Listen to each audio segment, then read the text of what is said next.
Saint Catherine of Siena was one of the most prominent figures of the medieval Catholic Church for a multitude of reasons.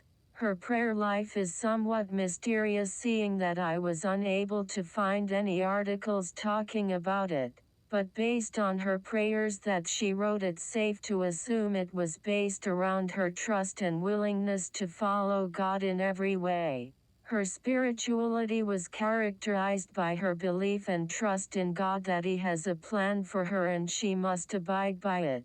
This is clearly expressed in her prayers. This is exemplified in a prayer she wrote to invoke the Holy Spirit in our lives. Deliver me, O Christ, from every bad thought. Warm me up and fierce me of your sweetest love, so every punishment it will seem light to me. Her writing were mostly addressing princes and cardinals to promote obedience to Pope Urban VI and defend what she referred to as the vessel of the Church. She wrote a total of 380 of these letters throughout her life, along with 26 prayers and 4 treatises of Ale Libia della Divina Dottrina, or the dialogue, which talked about her knowledge of God and of self, into which she withdrew. Saint Catherine of Siena has many interesting and inspiring quotes from her prayers, letters, and treatises.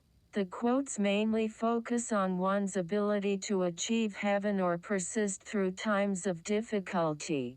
These quotes include "Proclaim the truth and do not be silent through fear. All the way to heaven is heaven, because Jesus said, I am the way. Speak the truth in a million voices. It is silence that kills." And many, many more. Aside from her writings, Saint Catherine had an extremely interesting and active life. She was born and raised in Siena, and at an early age wanted to devote herself to God, against the will of her parents. She joined the Dominican tertiaries. She made herself known very quickly by being marked by mystical occurrences such as invisible stigmata and a mystical marriage. Her influence with Pope Gregory XI played a role in his decision to leave Avignon for Rome.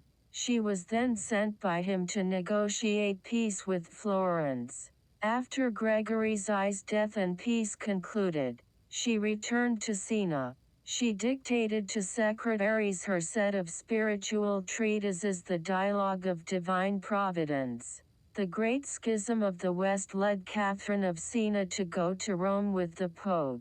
She sent numerous letters to princes and cardinals to promote obedience to Pope Urban VI and defend what she calls the vessel of the Church. She died on April 29, 1380, exhausted by her penances.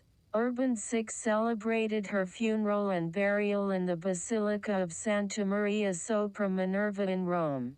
If that wasn't impressive enough, Saint Catherine of Siena was declared patron saint of Rome in 1866. In 1939, she was the first woman to be declared a Doctor of the Church. On October 4, 1970 by Pope Paul VI. She was also proclaimed patron saint of Europe in 1999 by Pope John Paul II. Not only that, but she wrote 4 treatises in which Saint Catherine of Siena's dialogue describes the entire spiritual life through a series of conversations between God and the soul, represented by Catherine herself. Readers of the dialogue will find Catherine's revelations from God as informative as those who recognized her sanctity during her life. In conclusion, Saint Catherine of Siena was one of the most influential saints of the medieval era. She was a magnificent author whose works inspired Christians of the time, and her devotion to promoting obedience to the Pope helped the Catholic Church gain political foothold, which helped promote its values to medieval age citizens.